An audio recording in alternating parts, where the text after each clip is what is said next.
Hi ಎಲ್ರಿಗೂ ನಮಸ್ಕಾರ. ನೀವು ನೋಡ್ತಾ ಇದ್ದೀರಾ ನಿಮ್ಮ RG ಯೂಟ್ಯೂಬ್ ಚಾನಲ್. ಇವತ್ತು ನಾನು ಟಾಕ್ಸಿಕ್ ಸಿನಿಮಾದ ಫಸ್ಟ್ ಡೇ ಕಲೆಕ್ಷನ್ ರಿಪೋರ್ಟ್ ಬಗ್ಗೆ ಇವತ್ತಿನ ಈ ವಿಡಿಯೋದಲ್ಲಿ ತಿಳಿಸ್ಕೊಡ್ತೀನಿ. ಅದಕ್ಕಿಂತ ಮುಂಚೆ ನೀವು ನಮ್ಮ ಚಾನಲ್ಗೆ ಹೊಸಬರಾದರೆ ಪ್ಲೀಸ್ ಸಬ್ಸ್ಕ್ರೈಬ್ ಮಾಡ್ಕೊಳ್ಳಿ ಹಾಗೂ ಬೆಲ್ ಐಕಾನ್ ಮೇಲೆ ಒತ್ತಿದ್ರೆ ನಾನು ಯಾವುದೇ ಹೊಸ ವಿಡಿಯೋ ಅಪ್ಲೋಡ್ ಮಾಡಿದ ತಕ್ಷಣ ಫಸ್ಟ್ ನಿಮಗೆ ನೋಟಿಫಿಕೇಶನ್ ಬರುತ್ತೆ ಅಂತ ಹೇಳ್ತಾ ಇವತ್ತಿನ ಈ ವಿಡಿಯೋನ ಶುರು ಮಾಡ್ತಾ ಇದ್ದೀನಿ. ಬನ್ನಿ. ನಮ್ಮ ರಾಕಿಂಗ್ ಸ್ಟಾರ್ ಯಶ್ ಅವರ ಮೋಸ್ಟ್ ಎಕ್ಸ್ಪೆಕ್ಟೆಡ್ ಸಿನಿಮಾ ಟಾಕ್ಸಿಕ್. ಈ ಸಿನಿಮಾದ ಬಗ್ಗೆ ಪ್ಲಸ್ಸು ನಡೀತಾ ಇದೆ, ಮೈನಸ್ಸು ನಡೀತಾ ಇದೆ. ಅದ್ರ ಬಗ್ಗೆ ನಾನು ಆಲ್ರೆಡಿ ಮಾತಾಡಿದ್ದೀನಿ. ವಿಡಿಯೋ ನೋಡಿಲ್ಲ ಅಂದರೆ ಐ ಕಾರ್ಡಲ್ಲಿ ಅಥವಾ ಎಂಡ್ ಸ್ಕ್ರೀನಲ್ಲಿ ಬರ್ತವೆ, ಒಂದ್ಸಲ ಚೆಕ್ಔಟ್ ಮಾಡಿ. ನಮ್ಮ ಚಾನಲಲ್ಲಿ ಚೆಕ್ ಮಾಡ್ಬೋದು ನೀವು, ಇಲ್ಲ ಅಂದರೆ ಅಂತ ಹೇಳ್ತಾ ಫಸ್ಟ್ ಡೇ ಕಲೆಕ್ಷನ್ ರಿಪೋರ್ಟ್ ಬಗ್ಗೆ ಹೇಳೋದಾದರೆ, ಈ ಸಿನಿಮಾ ಫಸ್ಟ್ ಡೇ ಎಲ್ಲ ಲ್ಯಾಂಗ್ವೇಜ್ಗಳಲ್ಲೂ ಸೇರಿ ಪ್ರಪಂಚಾದ್ಯಂತ 140 crore ಪ್ಲಸ್ ಕಲೆಕ್ಷನ್ ಮಾಡ್ಕೊಂಡಿದೆ ಅಂತ ಹೇಳೋಕ್ಕೆ ಇಷ್ಟಪಡ್ತೀನಿ. ಈ ಸಿನಿಮಾ ಹಿಂದಿ ವರ್ಷನಲ್ಲಿ ಎಷ್ಟು ಕಲೆಕ್ಷನ್ ಮಾಡಿದೆ ಅಂತ ಹೇಳೋದಾದರೆ, ಇಲ್ಲಿ ಪಕ್ಕದಲ್ಲಿ ಹಾಕಿದ್ದೀನಿ, ನೀವು ನೋಡ್ತಾ ಇರ್ಬೋದು. 55 crore ಪ್ಲಸ್ ಕಲೆಕ್ಷನ್ ಮಾಡಿದೆ. ಆಮೇಲೆ ಕನ್ನಡದಲ್ಲಿ 23 crore ಪ್ಲಸ್ ಕಲೆಕ್ಷನ್ ಮಾಡಿದೆ. ಗೂಗಲಲ್ಲಿ ಸರ್ಚ್ ಮಾಡಿರೋ ರಿಪೋರ್ಟ್ ನಾನು ಹೇಳ್ತಾ ಇರೋದು.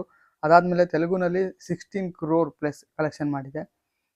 ತಮಿಳಲ್ಲಿ 5.50 crores ಕಲೆಕ್ಷನ್ ಮಾಡಿದೆ. ಆಮೇಲೆ ಮಲಯಾಳಮಲ್ಲಿ 1.30 crores ಕಲೆಕ್ಷನ್ ಮಾಡಿದೆ ಅಂತ ಹೇಳೋಕ್ಕೆ ಇಷ್ಟಪಡ್ತೀನಿ. ಕಲೆಕ್ಷನ್ ರಿಪೋರ್ಟು ಗೂಗಲಲ್ಲಿ ಅಂದರೆ ಡಿಸ್ಟ್ರಿಕ್ಟ್ ಆ್ಯಪು, ಆಮೇಲೆ ಬುಕ್ ಮೈ ಶೋ ಆ್ಯಪು, ಅಲ್ಲಿ ಟಿಕೆಟ್ಸ್ ಏನು ಸೋಲ್ಡ್ ಔಟ್ ಆಗಿರುತ್ತೆ. ಅದಾದಮೇಲೆ ಅಲ್ಲಿ ಟಿಕೆಟ್ ಪ್ರೈಸಸ್ ಏನಿದೆ ಅದನ್ನೆಲ್ಲ ಇನ್ಕ್ಲೂಡ್ ಮಾಡಿ ಗೂಗಲ್ ಒಂದು ಕಡೆಯಿಂದ ರಿಪೋರ್ಟ್ ಕೊಟ್ಟಿರುತ್ತೆ ಅಂತಂದು ಹೇಳೋಕ್ಕೆ ಇಷ್ಟಪಡ್ತೀನಿ. ಅಫಿಷಿಯಲ್ ಆಗಿ ಟೀಮ್ ಕಡೆಯಿಂದ ಬರಬೇಕು. ಇನ್ನು ಕೆಲವೊಂದು ಊರುಗಳಲ್ಲಿ, ಕೆಲವೊಂದು ಪ್ಲೇಸ್ಗಳಲ್ಲಿ ಬುಕ್ ಮೈ ಶೋ ಅಥವಾ ಟಿಕೆಟ್ ಬುಕಿಂಗ್ಸ್ ಆ್ಯಪ್ ಏನಿದೆ, ಡಿಸ್ಟ್ರಿಕ್ಟ್ ಆ್ಯಪು, ಅವೆಲ್ಲ ಅವೈಲೇಬಲ್ ಇರೋಲ್ಲ. ಅಲ್ಲೆಲ್ಲ ಆಫ್ಲೈನ್ ಟಿಕೆಟ್ಸ್ ಹೋಗಿರ್ತವೆ. ಅದ್ರ ಕಲೆಕ್ಷನ್ ರಿಪೋರ್ಟ್ನ ಆ್ಯಡ್ ಮಾಡಿದರೆ ಅಫಿಷಿಯಲ್ ಆಗಿ ಅನೌನ್ಸ್ಮೆಂಟ್ ಮಾಡ್ತಾರೆ ಸದ್ಯದಲ್ಲಿ ಚಿತ್ರತಂಡ ಅಂತಂದು ಹೇಳೋಕ್ಕೆ ಇಷ್ಟಪಡ್ತೀನಿ. ಆಮೇಲೆ ಇನ್ನೊಂದು, ಇಷ್ಟೊಂದು ಕಲೆಕ್ಷನ್ ಏನಕ್ಕಪ್ಪ ಬಂತು ಅಂದರೆ, ನಿನ್ನೆ ಎಲ್ಲರಿಗೂ ರಜಾ ಇತ್ತು. ಹಾಗಾಗಿ ಕಲೆಕ್ಷನ್ ಸ್ವಲ್ಪ ಜಾಸ್ತಿನೇ ಆಗಿರುತ್ತೆ. ಸೆಕೆಂಡ್ ಡೇ ರಿಪೋರ್ಟ್ನ ನೋಡಬೇಕು. ಅಷ್ಟೇ ಅಲ್ಲದೆ ವಾರದ ಮಧ್ಯದ ದಿನದಲ್ಲಿ ರಿಲೀಸ್ ಮಾಡಿದ್ದಾರೆ. ಹಾಗಾಗಿ ಸ್ವಲ್ಪ ಹೆಚ್ಚು ಕಡಿಮೆ ಆಗ್ತಾ ಇದೆ ಅಂತಂದು ಹೇಳೋಕ್ಕೆ ಇಷ್ಟಪಡ್ತೀನಿ. ಅಷ್ಟೇ ಅಲ್ಲದೆ ಇನ್ಸ್ಟಾಗ್ರಾಮು, ಆಮೇಲೆ ಬೇರೆ ಕಡೆ ಎಲ್ಲ ರಿವ್ಯೂಸ್ನ ನೋಡ್ತಾ ಇದ್ದಾರೆ ಜನ. ಹಾಗಾಗಿ ಸ್ವಲ್ಪ ಡಿಸಪಾಯಿಂಟ್ ಆಗ್ತಾ ಇದೆ ಕೆಲವೊಬ್ಬರಿಗೆ.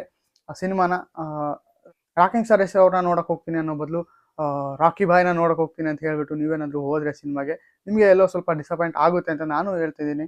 ಅದ್ರ ಬಗ್ಗೆ ಡೀಟೇಲ್ ಆಗಿ ಮಾತಾಡಿದ್ದೀನಿ ಕೂಡ. ವಿಡಿಯೋನ ನೋಡಿಲ್ಲ ಅಂದರೆ ಐ ಕಾರ್ಡಲ್ಲಿ ಹಾಕಿರ್ತೀನಿ, ಒಂದ್ಸಲ ಚೆಕ್ ಮಾಡಿ. ಸಿನಿಮಾ ಅದ್ಭುತವಾಗಿ ಬಂದಿದೆ.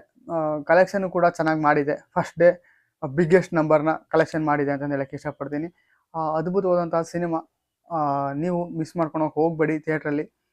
ವಿಜುವಲ್ಸ್, ಗ್ರ್ಯಾಂಡ್ ವಿಜುವಲ್ಸ್ನ ಜೊತೆ ನಮ್ಮ ರಾಕಿಂಗ್ ಸ್ಟಾರ್ ಯಶ್ ಅವರ ಅದ್ಭುತವಾದಂಥ ನಟನೆನ ನೋಡೋಕ್ಕೆ ಮಿಸ್ ಮಾಡ್ಕೊಳಕ್ಕೆ ಹೋಗಬೇಡಿ ಅಂತ ಹೇಳ್ತಾ, ನಿಮಗೆ ಈ ಕಲೆಕ್ಷನ್ ಬಗ್ಗೆ ನಿಮ್ಗೆ ಏನು ಅನ್ನಿಸ್ತು ಅನ್ನೋದು ಮಿಸ್ ಮಾಡಿದೆ ಕಮೆಂಟ್ ಮಾಡಿ. ಹಾಗೂ ನಮ್ಮ ಚಾನಲ್ಗೆ ಹೊಸಬರಾದರೆ ಪ್ಲೀಸ್ ಸಬ್ಸ್ಕ್ರೈಬ್ ಮಾಡ್ಕೊಳ್ಳಿ ಅಂತ ಹೇಳ್ತಾ ಇವತ್ತಿನ ಈ ವಿಡಿಯೋನ ಮುಗಿಸೋಕ್ಕೆ ಇಷ್ಟಪಡ್ತೀನಿ. Thank you. ಜೈ ಹಿಂದ್, ಜೈ ಕರ್ನಾಟಕ.